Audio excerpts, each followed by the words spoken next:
Okay na, okay na. Bibidyo ka ba? Bibidyo ka ba? Bibidyo mo tigil.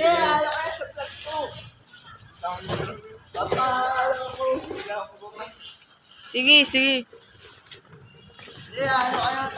Andito po kami ngayon sa harap ng Gregorio de Jesus Elementary School para sa aming weekly clean-up drive sa Barangay 161 po ito. Ito po ang aming mga nagwawalis.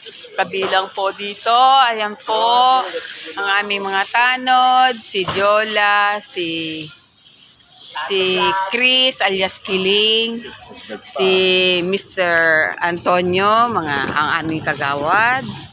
Ayan po, oh, may tapat po ito. At ako pan-extension po.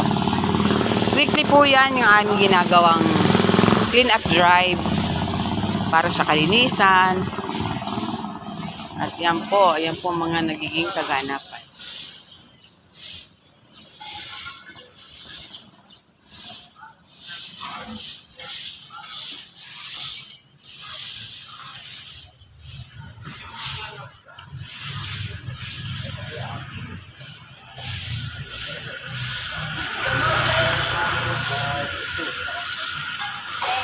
Ay.